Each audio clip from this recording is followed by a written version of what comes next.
Kano state government has announced the removal of Muhammad SUNUSI II as Emir of Kano. Now, Secretary to the state government, Alhaji Usman Alhaji, about an hour ago announced this during the state executive council meeting. The SSG said a new Emir will soon be appointed. Meanwhile, members of the State House of Assembly earlier engaged in a free-for-all fight at the Assembly. This occurred when the chairman of the Public Complaints and Petition Committee, the Deputy Speaker Hamisu, attempted to read an observation concerning a petition filed on alleged violation of culture, tradition and religion, which the members disagreed instantly. Last week, a group submitted a petition before the KANO Assembly calling for investigations into an alleged misdeeds by the just removed Emir of Kano, Muhammad SUNUSI II.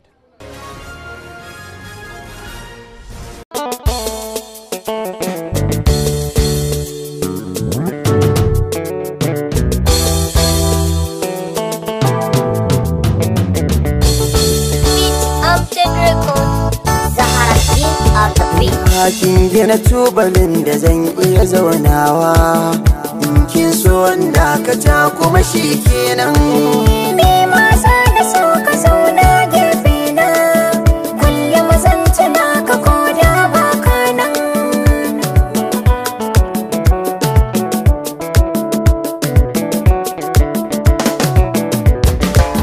Ki saka ranki yanzu ko ba na raye, ba na san ki dinga kuka da hawaye, domin san ki ne garin sirrin boye, dama za ki bani dama sa'in nan.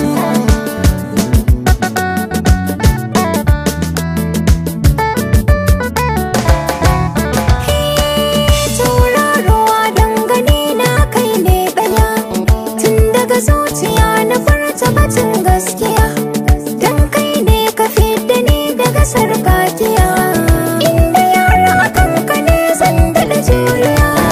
Kin gina tubalin da zan iya zaunawa, in kin so wanda ka ta kuma shi kenan.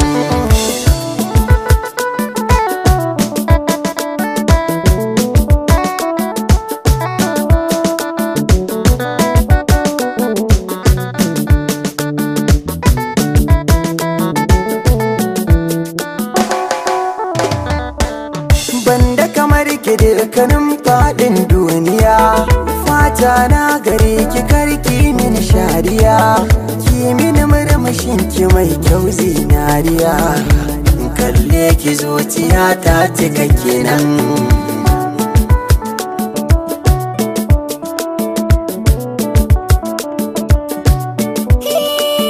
Ra'ayina akan ka baya sauyawa, zan iya taka ganuwa in yi furtawa, ko da za a ce da ni na yi zaucewa, ba komai akan ka zan iya jurewa.